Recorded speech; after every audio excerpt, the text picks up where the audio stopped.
Caiu. Paz do Senhor, meus irmãos. Graças a Deus, irmãos, estamos retornando mais um dia para juntos, irmãos, estarmos aqui compartilhando da palavra de Deus. Louvado seja Deus. Vamos aguardar os nossos irmãos.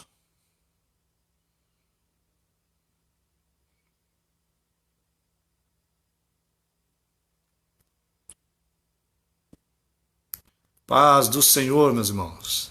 Graças a Deus. É bom demais estarmos, irmãos, retornando junto com os irmãos para a meditação da palavra do Senhor.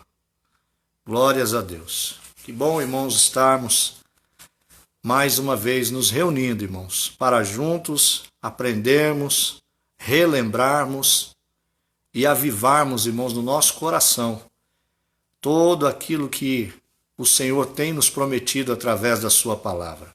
É glorioso, irmãos, esta oportunidade, porque nós temos, irmãos, a chance que Deus nos dá de rever os irmãos, de nos aproximarmos, pelo menos os nossos corações, e estarmos, irmãos, atentos àquilo que Deus quer falar com cada um de nós. É muito bom, irmãos, nós estarmos neste período que marcamos, irmãos, este compromisso diante de Deus, de estarmos, irmãos, aqui compartilhando convosco de uma palavra da parte do Senhor. Como é bom, meus irmãos. Quero lembrar os irmãos, o nosso pastor presidente, o pastor José Wellington Bezerra da Costa, ele escreveu, irmãos, e também anunciou através de um vídeo lá na casa dele, que a Santa Ceia lá na sede seria realizada pelo drive-thru, como se fazem, irmãos, aí nas lojas de conveniência.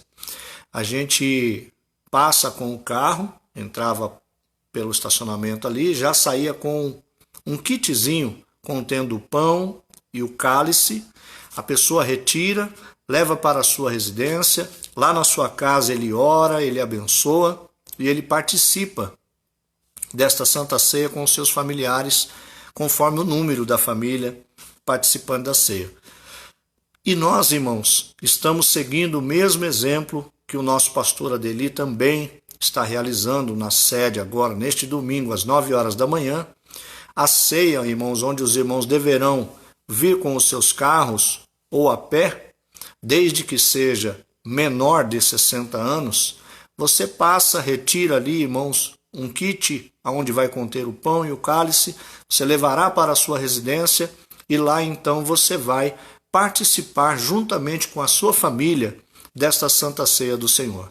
Nós podemos, irmãos, fazer como vínhamos fazendo nos dias que nós fizemos a ceia. Você pode passar no Parque Paulistano às 9 horas da manhã do próximo domingo, retira ali, irmãos, o kit de Santa Ceia e depois, irmãos, nós fazemos, ao entardecer, a celebração desta ceia. Eu faço aqui via online e você utiliza os cálices e o kit de Santa Ceia e, se preferir, aqueles que moram mais longe, que não têm a possibilidade de vir, faça como nós fizemos da última vez. Tá bem, meus irmãos? Outro sim. Ao vir pegar, irmãos, o cálice com o pão e com o vinho, aproveite a oportunidade. Não se esqueça, irmãos, de trazer aqueles alimentos, os víveres, para nós fazermos as cestas básicas e suprirmos as necessidades de alguns dos nossos irmãos. Assim também, aproveite, irmãos, e lembre-se da sua oferta, da sua contribuição e seja fiel a Deus. Nós vamos continuar as operações da nossa igreja dentro da normalidade que sempre foi, com esta exceção do distanciamento e do isolamento social. Mas vamos continuar com as nossas atividades normalmente. A igreja não parou e ela precisa, meus irmãos, estar constantemente realizando estes trabalhos para louvor e glória do nome do nosso Senhor, Salvador Jesus Cristo. E eu quero te convidar hoje a uma leitura na Palavra de Deus, em Atos dos Apóstolos, capítulo de número 27. Atos dos Apóstolos, no capítulo de número 27. Talvez você esteja se perguntando aí, parece que o pastor enroscou nesse capítulo. É verdade, irmãos. Tem tantas coisas maravilhosas dentro deste capítulo que daríamos para nós pregarmos aqui pelo menos, no mínimo, aí umas mais de 10 vezes. Mas eu quero compartilhar com os irmãos um pensamento que ainda subiu ao meu coração na tarde de hoje e eu quero aqui, irmãos, compartilhar convosco desta palavra. Abra sua Bíblia aí comigo no Evangelho que escreveu no livro de Atos dos Apóstolos, que escreve o evangelista Lucas, no capítulo de número 27, o versículo de número 40 a seguir. Somente para nós termos um melhor entendimento. Versículo 40 diz assim: levantando as âncoras, deixaram-nas no mar, largando também as amarras do leme. Então, içando a vela da proa, foram para a praia. Dando, porém, num banco de areia, encalharam ali e o navio fixou a sua proa. O navio ficou imóvel, mas a popa abriu-se com a força das ondas. Então, a ideia dos soldados, os que tiveram uma ideia de que os matassem a todos os presos, para que nenhum fugisse, escapando a nado. O oficial, porém, em outra tradução vai dizer, o centurião, porém, querendo salvar a Paulo, impediu-lhes dessa tentativa.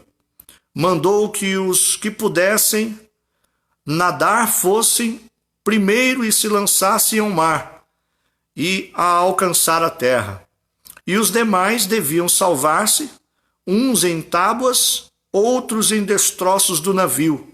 E assim todos chegaram à terra salvos. Louvado seja o nome de Jesus. Meus irmãos, nós estávamos esses dias falando acerca deste naufrágio do navio que Paulo estava e chegamos, irmãos, ao entendimento de que Deus salvaria todos eles dentro da embarcação. Mas eu quero te chamar a atenção somente para estes últimos versículos que acabamos de ler. A Bíblia diz que o navio, ele estava indo em direção à praia, mas ele bateu e encalhou num monte de areias. E essas areias prendendo o navio, as ondas vieram, bateram com força na proa, e ela se abriu ao meio. Nesta feita, a água começa a inundar o navio, tudo vai se perder. Eles jogam então nas águas as âncoras, eles cortam as âncoras, eles arrancam os lemes, e aí vem a ideia dos soldados que estão no navio: vamos matar todos os escravos e também os prisioneiros. Vamos matá-los. E o centurião, que era aquele que tinha a responsabilidade da embarcação, ele, pensando numa maneira de livrar ao apóstolo Paulo, ele diz assim: não, façamos antes o seguinte, quem sabe nadar, já se lance ao mar, e os que não sabem nadar, se lancem ao mar, e agarrados em tábuas e destroços do navio, pedaços do navio, e nadem em direção à praia. Aqui eu quero chamar a sua atenção. Quando eu era menino, eu ouvia muito uma expressão utilizada pelos mais velhos, que eles diziam: a minha tábua de salvação.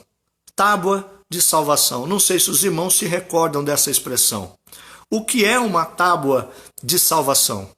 A tábua de salvação é uma expressão utilizada para alguém que está em grandes apuros, alguém que está vivenciando momento de angústia, de perseguição e até de risco de morte, risco de perder a vida. E, de repente, irmãos, quando essa pessoa não encontra mais saída, não vê mais, irmãos, como resolver o problema, alguém aparece e traz a solução, traz a resposta, vem com aquilo que é a necessidade da pessoa e livra esta pessoa que estava agora submergindo em meio aos seus problemas. Agora ele renasce com uma resposta e uma solução para o problema vivido. Então, quando nós usamos ou ouvimos a expressão tábua de salvação, é o mesmo que nós estarmos dizendo que houve uma solução para o nosso problema. Alguém trouxe a salvação para as nossas lutas. A tábua de salvação assemelha-se então a um livramento imediato de uma situação que estava colocando a minha e a sua vida em risco. Quando eu olho, irmãos, para esta expressão tábua de salvação e o relato que nós acabamos de ler, eu me lembro, irmãos, lá em 1988, houve um naufrágio de uma grande embarcação de luxo chamada Batomushi. Esse Batomushi, no dia 31 de dezembro de 1988, estava nele muitos artistas, muitas pessoas ricas, pessoas da alta sociedade, e eles estavam, irmãos, festejando a virada do ano. E é interessante que até hoje se questionam o porquê do naufrágio, mas muitos apontam que havia uma superlotação naquela embarcação e a embarcação começou a afundar. E eles estavam distantes da praia. Eles estavam na Baía de Guanabara, no Rio de Janeiro, e a embarcação começa a adentrar a água e o povo começa a se desesperar. Alguns conseguiram alcançar os botes salva-vidas, mas se lançaram ao mar e foram embora. E quando eles perceberam, a embarcação virou. E quando a embarcação virou, muitos dos que estavam dentro daquela embarcação ficaram presos dentro do navio, embaixo da água e dentro do casco. Os que conseguiram sair dali começaram a subir no fundo do navio que estava virado para cima e ficaram aguardando, irmãos, alguém que pudesse vir socorrê-los. Demorou muito para que os barcos próximos viessem, encostassem e começassem a tirar aquelas pessoas da embarcação. É interessante que os relatos que vão saindo ali, daqueles que viveram estes momentos, existia 144 pessoas a bordo dessa embarcação, 55 perderam a vida. Destes 55 perderam a vida, nada se pôde fazer porque eles sucumbiram às águas. Mas a grande parte das pessoas que conseguiram se salvar e chegar à praia não foi porque outras embarcações encostaram e ajudaram, foi porque elas se lançaram ao mar e foram pegando objetos do navio. Elas se abraçavam com tábuas, elas se apegavam a mobílias daquela embarcação e ali elas se colocavam a nadar, como usando aquelas tábuas como uma prancha ou alguma coisa do tipo, e conseguiram chegar à praia sãos e salvos. Quando nós falamos de tábua de salvação, nós falamos de um último recurso que alguém pode se utilizar para salvar a própria vida. É como o náufrago que está, irmãos, nadando contra as correntezas, já não tem mais força, o seu vigor já foi embora e de repente alguém joga uma boia e ele se agarra a esta boia. A tábua de salvação é a expressão, irmãos, para declarar que há uma saída em meio ao desespero que se está vivendo, ao problema que está se atravessando, às respostas que está se buscando. Deus tem uma saída, Deus tem uma tábua de salvação para cada um de nós, louvado seja o nome de Jesus. Então eu quero chamar a sua atenção para o texto que foi lido, colocando ali, irmãos, este texto como uma parábola.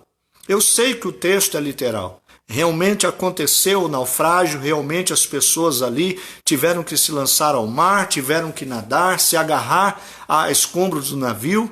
Isto é uma verdade, a Bíblia diz exatamente assim e este fato é literal. Mas eu quero nesta hora convidar você a pensar neste episódio como uma parábola para as nossas vidas. Como assim? Os soldados aqui são os demônios que trabalham para a destruição da igreja.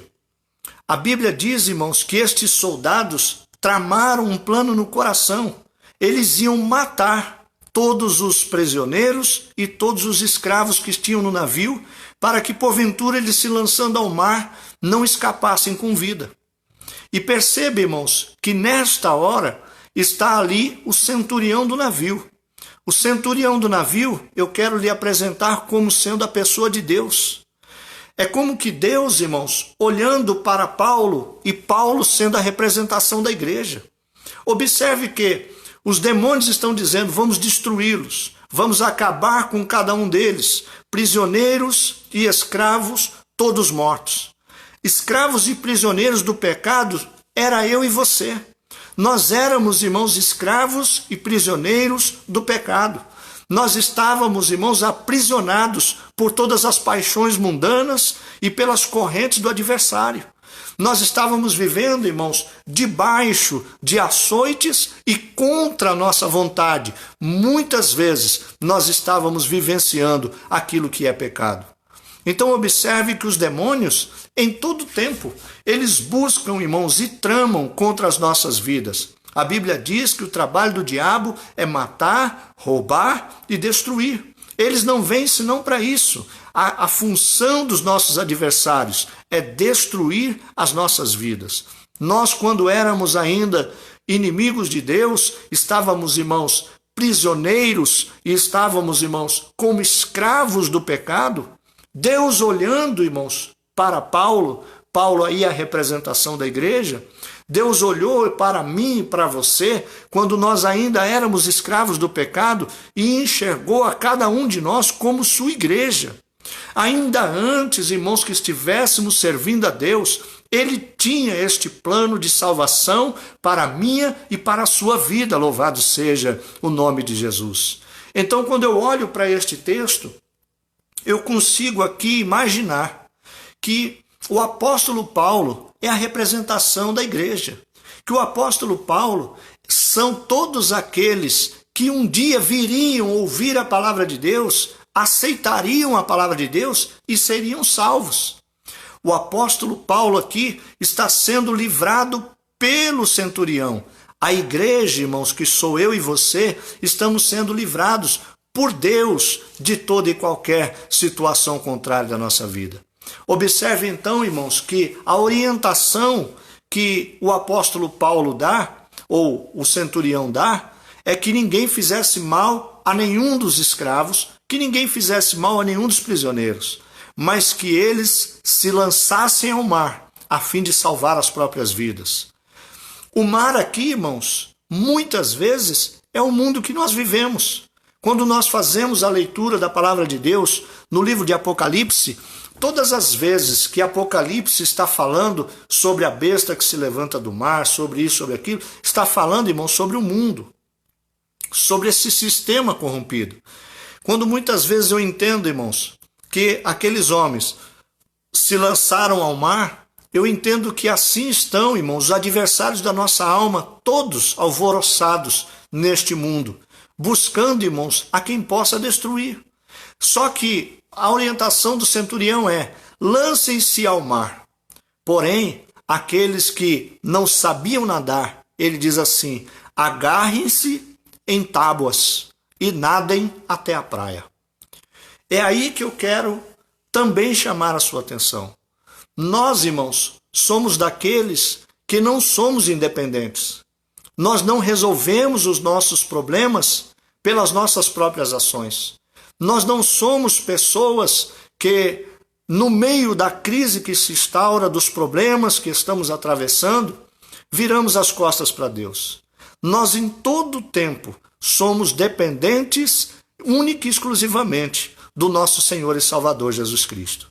Quando eu olho para esta palavra, eu entendo que a orientação do centurião foi para que pudesse salvar todos os que não sabiam nadar. Eu confesso, irmãos, que sem Deus eu nada posso fazer. A Bíblia diz que sem Deus nada podemos fazer. Então eu preciso de uma tábua para me agarrar.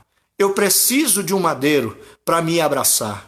O que eu quero dizer com isso, e aí eu quero convidá-lo a ir comigo lá no livro de Êxodo, no capítulo de número 32. No livro de Êxodo, capítulo de número 32, você vai encontrar ali, irmãos, um relato bastante interessante e curioso. A Bíblia diz que Moisés foi convidado por Deus para subir no Monte Sião.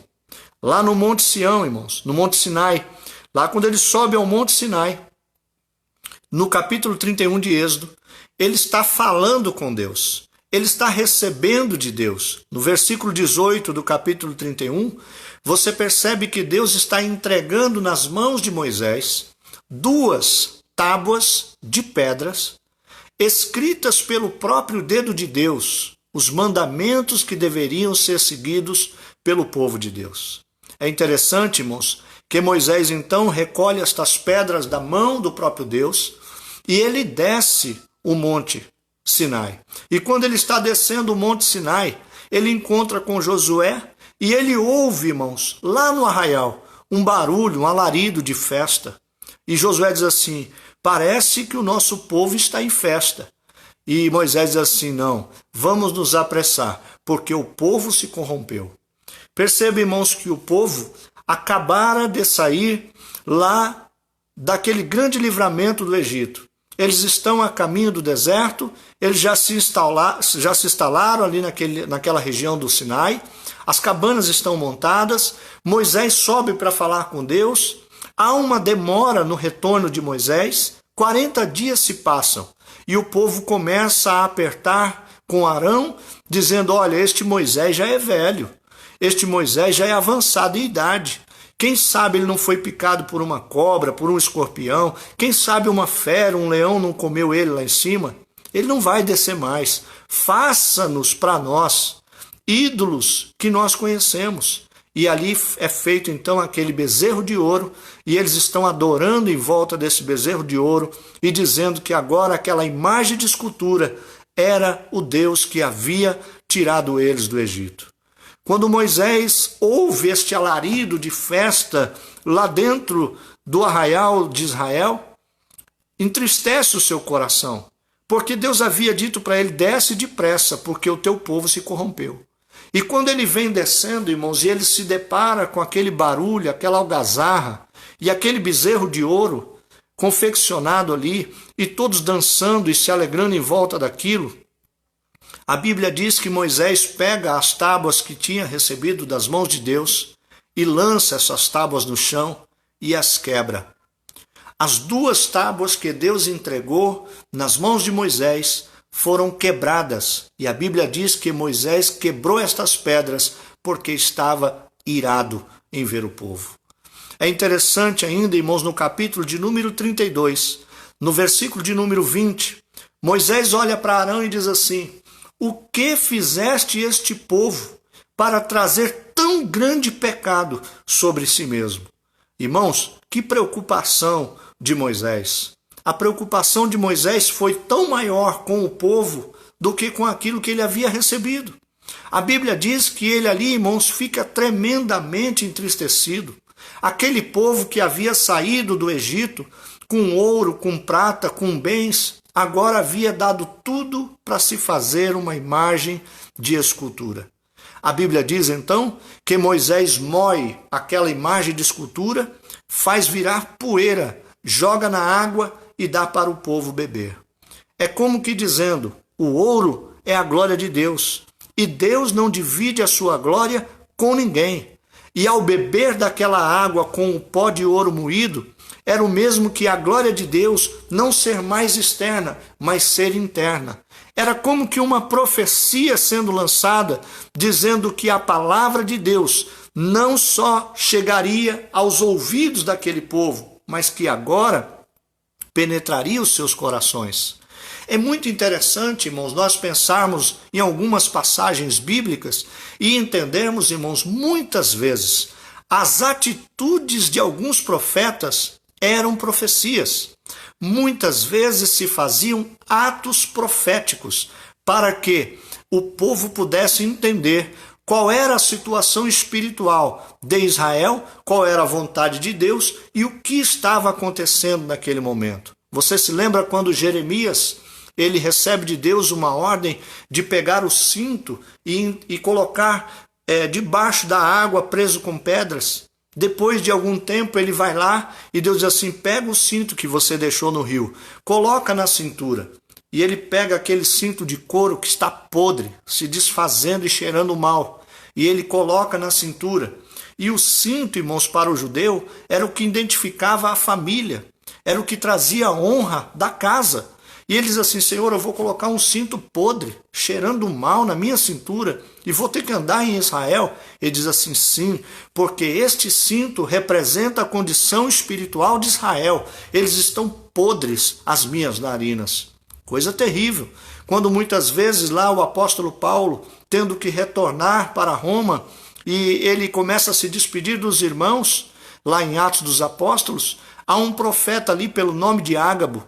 O profeta arranca a cinta de Paulo e prende as mãos dele junto dos pés e amarra com aquela cinta e diz assim se fará ao dono desta cinta se ele voltar para Roma.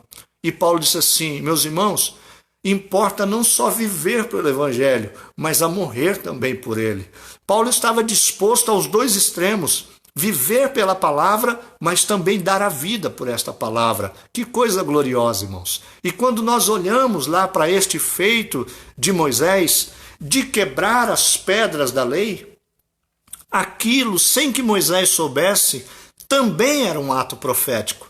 Também era uma ação onde Moisés estava profetizando sem proferir palavras. Observe que quando Moisés quebra aquelas tábuas, aquilo tinha uma importância muito grande.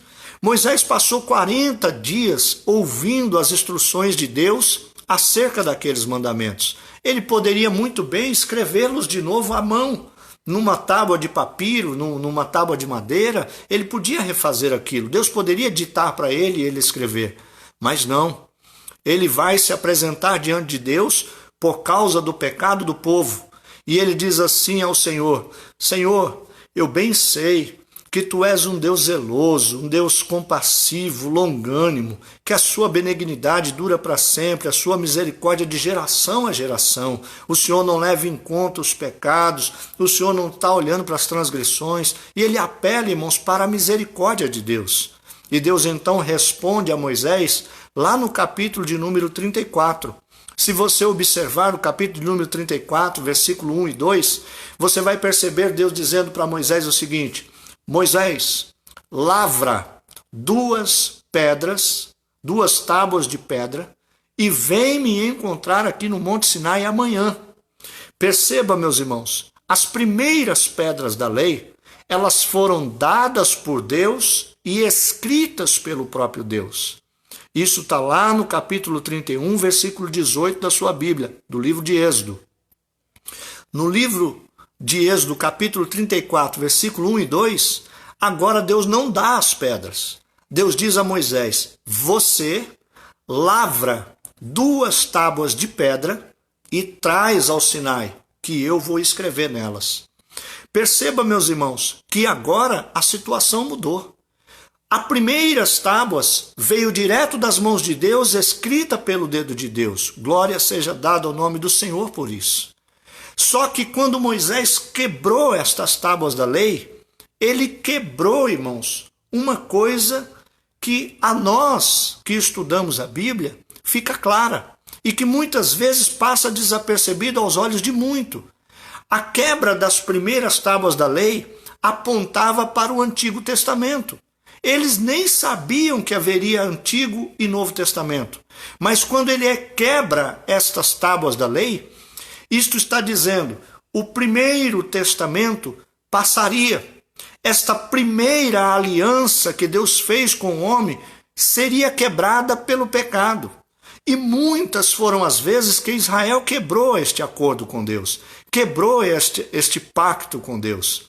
Aquele concerto de Deus com Israel foi quebrado muitas vezes. E aí nós olhamos então para a palavra de Deus e entendemos que quando Moisés quebra estas tábuas, o que ele está revelando a nós, sem escrever e sem uma palavra da sua boca, é que o Antigo Testamento passaria. Por que isso? Irmãos, a Bíblia diz que a letra mata. O apóstolo Pedro, orientando os irmãos, ele disse: a letra mata, mas o Espírito vivifica, é vida e é luz. Observe que, se nós quisermos viver pela palavra, pela letra, pela lei, nós não conseguiríamos ser salvos. Ninguém debaixo da lei poderia se salvar. Quando as pedras são quebradas, é um sinal de que a lei não poderia ser cumprida por nenhum homem natural na raça humana. É interessante nós pensarmos, irmãos, na tradição de Israel. Eles têm um rabino na história deles, que foi um dos homens mais santos que eles tiveram. E esse homem conseguiu cumprir 246 preceitos da lei. A lei era constituída de 643. Ele não chegou nem à metade dos preceitos. Observe então, irmãos, que ao homem seria impossível ser salvo somente pela letra, somente pela lei, somente pelo Antigo Testamento. Homem nenhum se salvaria sobre a face da terra. Por isso, ele agora vai lá e tem que lavrar 2 pedras. Deus não deu as pedras prontas. Deus falou para ele: vai lá e lavra 2 pedras. Ele teve que esculpir 2 pedras de tábua, 2 tábuas de pedra de uma rocha, pegar estas 2 tábuas de pedra, colocar numa sacola, colocar nas costas e agora, meu irmão, subir o Monte Sinai novamente. Subir aquela montanha, irmãos, para um homem de aproximadamente 110, 115 anos, isso não foi fácil. Isso foi uma luta tremenda. Ele teve que se esforçar e teve que chegar novamente lá no topo do Monte Sinai. E lá Deus veio falar com ele e reescreveu as tábuas da lei. O que aponta isso para nós? Aponta para o Novo Testamento. O Novo Testamento é a nova aliança que foi feita no sangue de Cristo Jesus.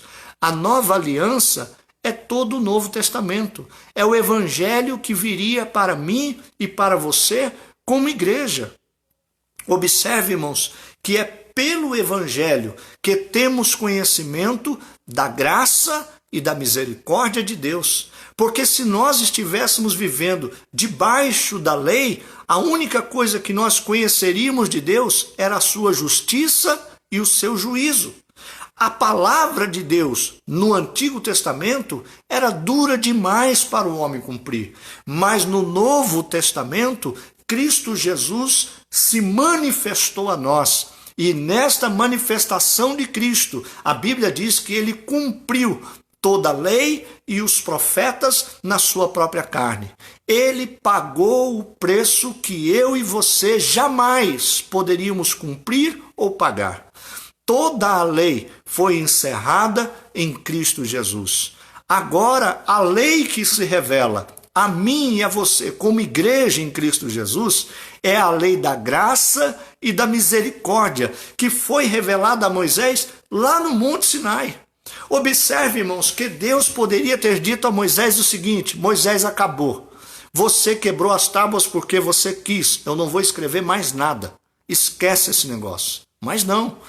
Ali Deus não trouxe justiça e juízo sobre Moisés. Deus trouxe graça e misericórdia. Deus disse assim: agora, Moisés, você quebrou? Você conserta. Você vai lavrar as tábuas e vai trazer a minha presença. Você constrói as tábuas e eu escrevo nelas. Isto fala, irmãos, da construção do homem neste relacionamento com Deus. Nós construímos este relacionamento com Deus.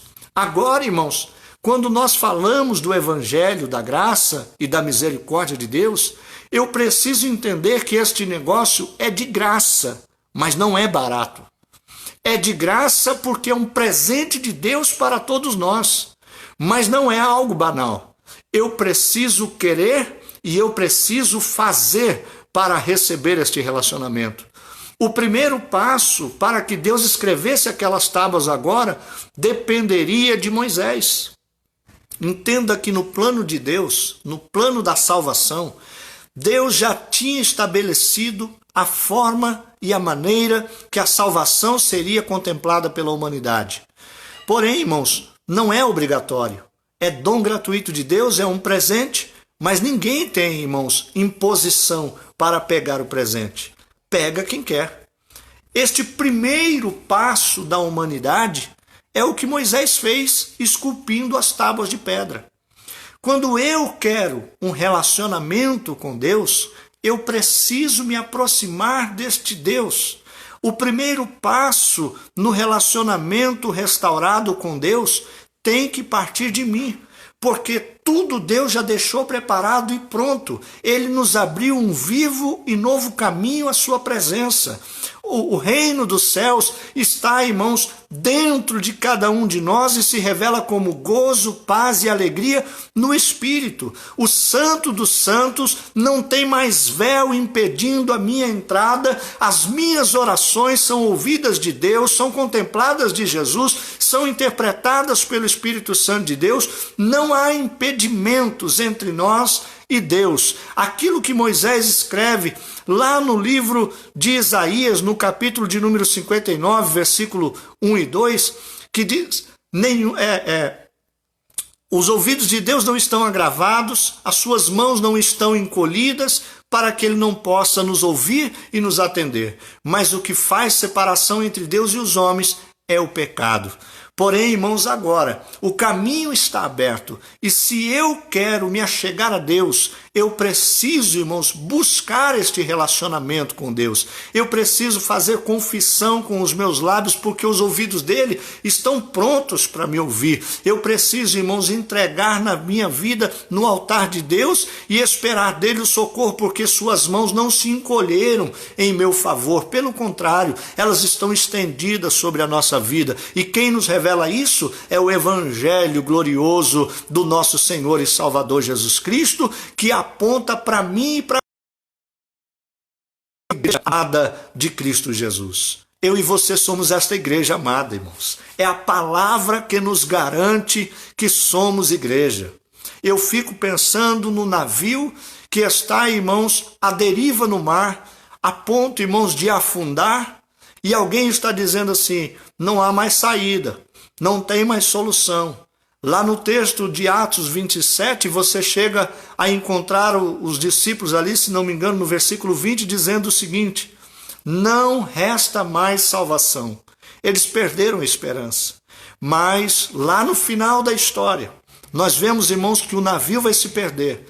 Isto eu quero dizer para você, o mundo vai se perder. O mundo vai se acabar. Mas para aqueles que se lançarem às águas, e estas águas agora, eu quero trazer para você, que são águas do Espírito Santo de Deus, como Deus convidou. O profeta Ezequiel dizendo, entra nas águas. E o Ezequiel entrou sobre aquelas águas, caminhou ali, irmãos, e as águas davam pelos seus artelhos, pelos seus tornozelos. A Bíblia diz que Deus convida ele a entrar mais 500 metros dentro da água, mais 1000 côvados. Ele entra, irmãos, e a água está dando pelos lombos, pela cintura. A Bíblia diz que Deus convida ele novamente a entrar nestas águas, e ele começa a entrar nas águas, e agora as águas estão nos ombros. E ele percebe, irmãos, que mais um pouquinho que ele foi, ele já não podia tocar o chão, e as águas eram profundas, e por isso ele teve que atravessar a nado. Amado, querido irmão, as águas do Espírito são águas profundas, para que eu, irmãos, possa entrar nestas águas com toda a segurança do meu coração. Deus me deixou, irmãos, tábuas de salvação. É pela palavra de Deus que eu sei me guiar dentro destas águas. Nós não somos confundidos, nós não ficamos enganados. Por quê? Porque temos tábuas de salvação que foram escritas pelo dedo de Deus para a minha vida e para a sua vida. Quem está nos conduzindo, irmãos, dentro deste mar que muitas vezes quer nos puxar para baixo é a palavra de Deus. Este mar chamado mundo, a única coisa que ele quer fazer com a tua vida é te afogar. mas as águas do Espírito te conduzirão à presença do nosso Deus. Louvado seja o nome santo de Jesus. O mundo nada tem para oferecer, irmãos, mas as águas do Espírito vão renovar em mim e em você a viva esperança que encontramos, irmãos, na palavra de Deus. Quando eu olho então para a palavra de Deus, irmãos, eu entendo que o Verbo se fez carne, ou seja, Cristo encarnou como homem. Este Cristo encarnado é aquele que nos assegura, irmãos, que a sua palavra é verdadeira. Quando falamos, irmãos, que o Verbo encarnou, nós falamos que o próprio Cristo, que era a palavra de Deus, se fez carne entre nós. E ele nos deixou esta palavra. E é esta palavra, irmãos, que nos guia, que nos orienta, que nos fortalece, que nos restaura, que nos reveste, que nos faz, irmãos amados e queridos, suplantar ou superar as forças deste mar. Quando eu olho então para a palavra de Deus, eu entendo, irmãos, que nós estamos sim em meio a um mar agitado. O mundo lá fora é este mar agitado, é este mar bravio, é estas ondas caudalosas que batem, irmãos, contra as nossas vidas. Mas a certeza que cada dia eu tenho muito maior no meu coração é que estas ondas não serão capazes de me fazer naufragar. Nós não iremos morrer afogados neste mar de sujeiras que tem vindo por aí. Uma coisa é certa, irmãos, é no meio deste mar que nós nos agarramos à tábua da salvação. Deixa eu lhe dizer uma coisa. Quando nós usamos esta expressão tábua de salvação, aqueles irmãos que moram lá na Amazônia, nas regiões ribeirinhas, eles entendem bem o que é uma tábua de salvação. Lá, irmãos, em todo o mês de dezembro, é o mês que começa as chuvas. Essas chuvas, elas começam em dezembro e quando é lá pelo meio de abril ou maio, as cheias dos rios começam a invadir, irmãos, a terra seca. E muitas vezes aquelas casas que são feitas sobre troncos, às vezes 1 metro, 1,5 metro de altura, quando a cheia vem muito forte, supera aquelas madeiras. E muitas casas chegam a ficar debaixo da água. E é interessante, irmãos, que quando isso acontece, a copa das árvores ficam para fora da água. E sabe o que eles fazem?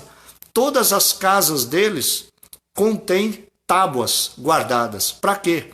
Para que no dia da cheia dessas águas, eles possam colocar as tábuas depositadas em cima das copas das árvores e saírem seguindo por cima das árvores para que cheguem em terra firme e possam se salvar. Então todas as casas têm guardadas tábuas de salvação. Tábuas para que eles possam caminhar e sair das regiões inundadas e chegarem à terra firme. Quando nós falamos de tábua de salvação, entenda você que se porventura as águas têm batido com violência sobre a sua casa, as tábuas que você deve se agarrar nesta noite são as tábuas da lei do Senhor, do Novo e do Antigo Testamento, as palavras do nosso Deus. As tábuas de salvação da vida do cristão não é outra coisa senão as tábuas da palavra de Deus para o nosso coração. São estas as tábuas que vão livrar a minha vida e a sua vida. E aí eu te pergunto, qual é a tua tábua de salvação no momento da dificuldade, no momento da sua angústia, no momento em que você passa por tribulações? Em que você costuma se agarrar? Tem muita gente que se agarra ao dinheiro. Tem muita gente que se agarra à posição social. Tem muita gente que se agarra ao companheiro que pode dar a ele algum socorro. Mas e nós, que somos aqueles tripulantes do navio, outrora prisioneiros, outrora escravos, que não sabemos nadar? Nós queremos, irmãos, é nos agarrar nas tábuas de salvação. As tábuas que vão nos levar à terra firme. E eu acho lindo, irmãos, que quando nós olhamos para a palavra de Deus, aqui no capítulo 5 e versículo de número 39 do Evangelho de João, olha o que diz a palavra de Deus. Examinai as Escrituras, porque pensais ter nelas a vida eterna, e são estas as Escrituras que testificam de mim. Contudo, não quereis vir a mim, para que tendes vida. A orientação de Jesus Cristo é que nós examinemos as Escrituras, porque é nelas que julgamos ter salvação. Mas este mundo não quer examinar as Escrituras, não querem se agarrar à palavra de Deus, e pior, há um lago que vão atravessar. Eu acho interessante quando a gente olha na história, a história grega principalmente, existe, irmãos, um pensamento ali terrível, que foi retratado, irmãos, pelo artista Michelangelo. Michelangelo foi um escultor e um pintor da antiguidade. E ele faz um quadro chamado O Juízo Final. Neste quadro, O Juízo Final, ele mostra, irmãos, um barqueiro que está remando um barco, ele está levando um barco nessas águas, e ali tem algumas pessoas sendo atravessadas por este barqueiro, e de dentro das águas saem demônios, tentando arrastá-los para dentro das águas e derrubando-os da embarcação. Isto era uma crença grega. Os gregos criam, irmãos, que lá na filosofia deles, na religião deles, nos deuses antigos, eles criam, irmãos, num barqueiro chamado Caronte. Este Caronte, que era o barqueiro que leva aqueles que morreram para o mundo dos mortos, faz a travessia do mundo dos vivos para o mundo dos mortos. Todos eles criam que a pessoa, quando morria, precisava se depositar ou na boca ou nos olhos moedas de ouro ou de prata, para que ele, ao chegar ao encontro desse Caronte, que ele pudesse pagar a travessia deste lago que levava da vida para o reino dos mortos. Isto é traduzido por Hades. Hades é inferno, irmão. Hades é o reino dos mortos. E é interessante que aqueles que não levavam as moedas, eles eram derrubados da barca e ficavam, irmãos, neste lugar chamado abismo. Este abismo que era atravessado por eles, quem não tinha o dinheiro era jogado neste abismo, e neste abismo, que é o lugar de escuridão, de vácuo, de solidão, esse camarada que estivesse nessa situação vagaria por 100 anos até conseguir atravessar e chegar lá no reino dos mortos. Isto é, na filosofia, no pensamento, na religião dos gregos antigos. Agora, não é muito diferente nós pensarmos que este mundo também está, irmãos, destinado a um lago. Mas não é um lago só de escuridão e vazio. É um lago de fogo e enxofre, que a Bíblia diz que está reservado para o diabo e seus anjos, aonde lá serão lançados, inaugurando este lago, a besta, o falso profeta e o anticristo. Todos eles serão lançados lá, e junto deles a morte, o diabo e seus anjos. E atrás de toda essa turma, todos aqueles que rejeitaram se abraçar com as tábuas da salvação. A palavra de Deus, irmãos, é a única tábua de salvação que pode livrar o homem desta condição de ser lançado no lago de fogo e enxofre. Louvado seja o nome santo de Jesus. Há hoje de Deus uma oportunidade gloriosa para mim e para a sua vida. É que em meio a toda e qualquer situação contrária que estivermos atravessando, nós devemos nos apegar com as tábuas da lei, Novo e Velho Testamento, nova e velha aliança. Este é o pacto que Deus firmou comigo. E deixa eu lhe dizer, a exemplo de Moisés, o Novo Testamento, ele é construído pelas nossas mãos, esse relacionamento. Você dá um passo em direção a Deus e ele corre para te abraçar. Você abre os braços e Deus te pega no colo. Você coloca a sua vida nas mãos de Deus e Ele escreve uma nova história para você. Louvado seja o nome de Jesus. Que coisa gloriosa, irmãos. As tábuas que Deus está escrevendo hoje não são tábuas de pedra.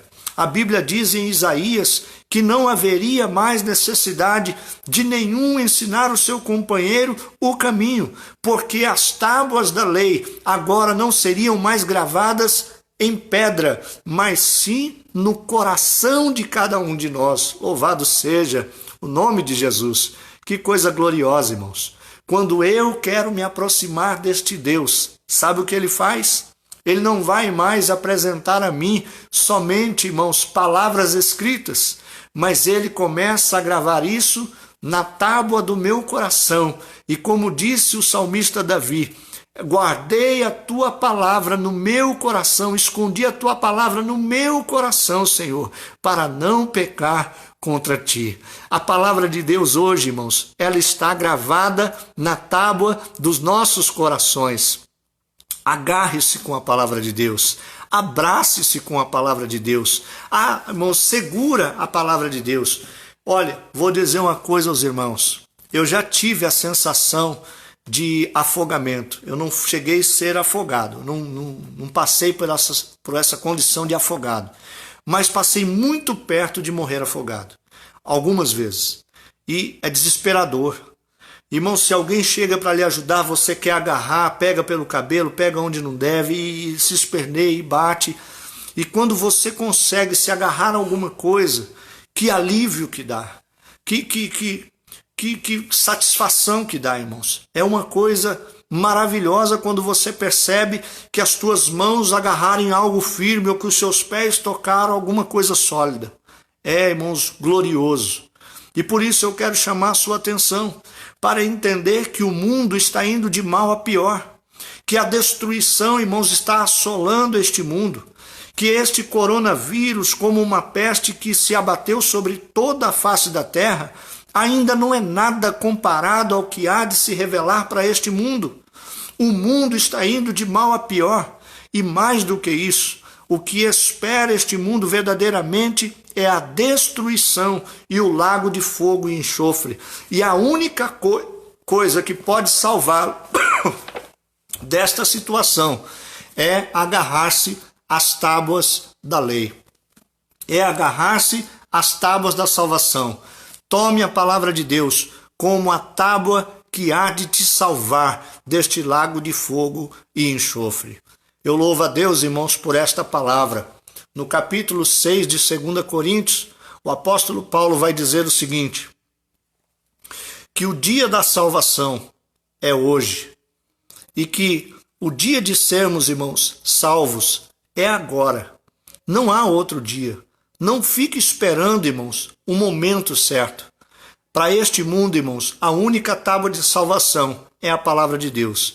E se você quiser ser salvo e ter, irmãos, a certeza de que vai, irmãos amados e queridos, se livrar deste lago de fogo e enxofre, aceite a Cristo Jesus, como diz a sua palavra. Entregue a sua vida ao Senhor, confie nele e ele tudo fará. Salmo 37, versículo 5. No capítulo 6 de João, no versículo de número 30, Mateus 6,33, a Bíblia vai dizer, buscai primeiro o reino de Deus e as demais coisas vos serão acrescentadas. Então não tenha outra coisa, por mais importante, do que se aproximar desta palavra que vai começar o seu relacionamento com Deus. É este relacionamento que você constrói com Deus, é que a partir de então, Deus começa a escrever uma nova história para você. Então eu quero orar com você, agradecer pela sua vida, por este momento, e pedir a Deus que a cada dia mais e mais Ele possa continuar falando ao teu coração e que a tua única certeza e convicção de salvação venha pela palavra de Deus. Em nenhum outro há salvação senão em Cristo Jesus. Senhor nosso Deus e nosso Pai, Deus amado e santo, em o nome de Jesus Cristo, teu Filho amado, nós te glorificamos e te exaltamos, Senhor, porque para nós não há nenhuma outra tábua de salvação a qual queremos nos agarrar. Temos a certeza e a convicção de que a tua palavra, Senhor, é única e suficiente para trazer-nos entendimento e livrarmos, irmãos, das águas deste mundo que tenta o Senhor nos afogar. Deus amado e querido, que o naufrágio, Senhor, de muitos não venha a ser para nós a desculpa do nosso fracasso, mas que possamos, ó Deus, olhar firmemente para o autor e confirmador da nossa fé e guardarmos, ó Deus, a tua palavra na tábua dos nossos corações, para que assim sejamos guardados do mal que há de vir sobre este mundo. Assim, Senhor, abençoa a família de cada um dos teus servos, dando vitória, graça, força, vigor. Deus amado e santo, eu te peço todas estas bênçãos em nome de Jesus Cristo, teu Filho amado, tu vive e reina para sempre. Amém e amém. Que Deus em Cristo vos abençoe. Que o grande amor de Deus, a graça e a misericórdia do nosso Senhor e Salvador Jesus Cristo, as doces consolações e a comunhão do Espírito Santo de Deus esteja com cada um dos irmãos que quer a bênção, digo comigo. Amém. Que Deus abençoe em Cristo Jesus. Um forte abraço, beijão no seu coração, e para aqueles que estiverem ali na igreja, até domingo às 9 horas da manhã eu encontro você lá. Deus abençoe você em nome de Jesus.